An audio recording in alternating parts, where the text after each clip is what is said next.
تساؤلات في زمن الخذلان،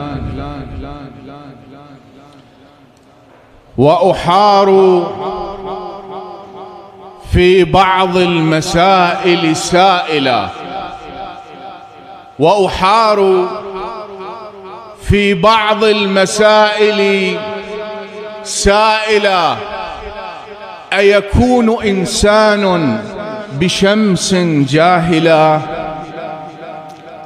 أو ينكر العطشان قدر الماء؟ أو ينسى الشجاع الغادر المتخاذلا؟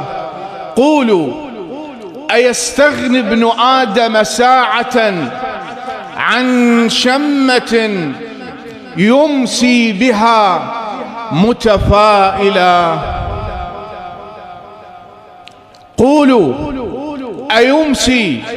قولوا: أيستغني ابن آدم ساعة عن شمة يمسي بها متفائلا؟ أيقول منطقنا: نهين عظيمنا ونكرم المنحط والمتسافلا؟ أمن الرجاحة أن نبجل ناقصا ونذم معصوما إماما كاملا؟ أيغيب الحق الذي هو حجة ويكون في عين الرعية باطلا؟ أيضل من قال الرسول بحقه قولا إلهيا عظيما عادلا: ريحانتي من هذه الدنيا وذا فرحي وفيه الهم يصبح زائلا؟ هذا الزكي ابن الزكي المجتبى فقد اجتباه إلهنا متكاملا. من قبل آدم بالخلافة ربنا قد كان للسبط المعظم جاعلا.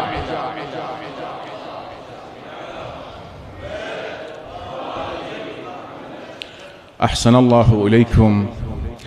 فخليفة الله الإمام المجتبى، وبه يذل الله خصما جادلا، ما بايع الطلقاء أي خلافة. لا تقل إن الزكي تنازلا، قد كان يحكم بين شيعته، وإن أضحى معاوية بحقد حائلا، فالسبط يحمل من أبيه لواءه، ولواء حيدرة أذل بواسلا، فالسبط قد خاض الحروب بعزة، هو في الأمام إذا عددت أوائلا. هو آية تهدي المرتل وده، هو يقظة لله توقظ غافلا. هو من علي فهو جزء ثابت، هو من علي فهو حق ثابت.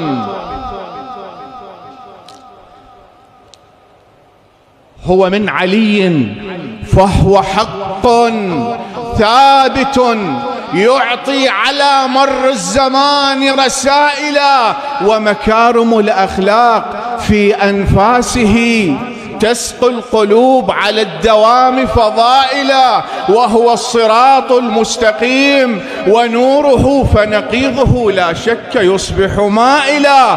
وبمحشر يقف ابن آدم حائرا للفوز يرقب من يمد حبائلا. إن قال لم أنهل أنا من حوضه سيكون من حوض الندامة ناهلا.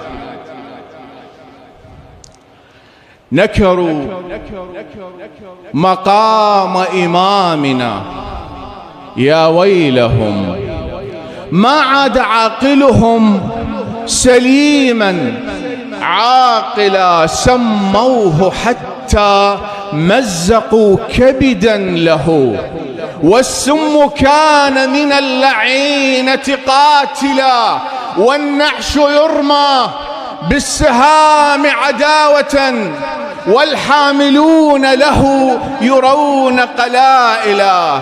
واروه لكن لا ضريح لقبره. لليوم نرقب وعدنا المتواصلا، سيعود قائمنا ليبني قبره، صبرا سيأتي عاجلا أم آجلا. والسلام عليكم.